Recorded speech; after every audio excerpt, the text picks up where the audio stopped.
एक बार की बात है, एक जंगल में एक बहुत प्यारा सा छोटा सा हिरनी रहती थी। वह बहुत चंचल थी। वो एक जगह ज़्यादा दिन तक नहीं रहती थी। दूसरी हिरणों की तरह उसे झुंड में रहना बिल्कुल पसंद नहीं था। इसी कारण वो सारा दिन इधर उधर घूमती रहती थी।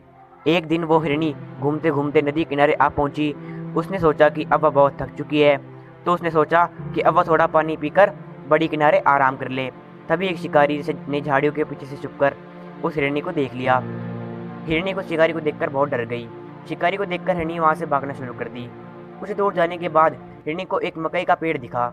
उसने सोचा कि इसके पहले शिकारी आकर मेरा शिकार कर ले, तो उससे पहले ही मुझे इस खेत में जाकर छुप जाना चाहिए और शिकारी मुझे देख नहीं पाएगा। मकई का पेड़ काफ़ी घना था, जिसके कारण हिरनी वहाँ आराम से जाकर छुपी हुई थी।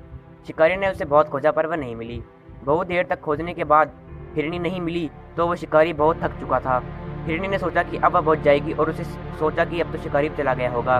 हिरनी बड़े आराम से मकई के पत्तों को खाने लगी। खेत में से आवाज़ सुनकर शिकारी वहां पहुंचा। शिकारी समझ गया कि हिरनी इसी खेत में छुपी हुई है। शिकारी बिना वक्त गवाए हिरनी की तरफ अपना बाण चला दिया और वह बाण सीधे जाकर हिरनी को लगा। हिरनी ने सोचा कि जिसने मुझे शिकारी से छिपने के लिए जगह दी, जिसने मुझे सहारा दिया, उसी को मैं खाने लगी। हिरनी ने कहा, मैं बहुत मूर्खता का काम किया है। इतना सोचते ही हिरनी तुरंत मर गई। इससे हमें शिक्षा क्या मिलती है? हमें इससे शिक्षा मिलती है कि जिसने हमारे लिए मुश्किल वक्त में साथ दिया है, हमें कभी भी उसको नुकसान नहीं पहुंचाना चाहिए। और यही इस कहानी का अंत होता है। बने रहिए हमारे साथ, अगली कहानी जल्दी आएगी। चैनल को सब्सक्राइब कीजिए और लाइक कीजिए।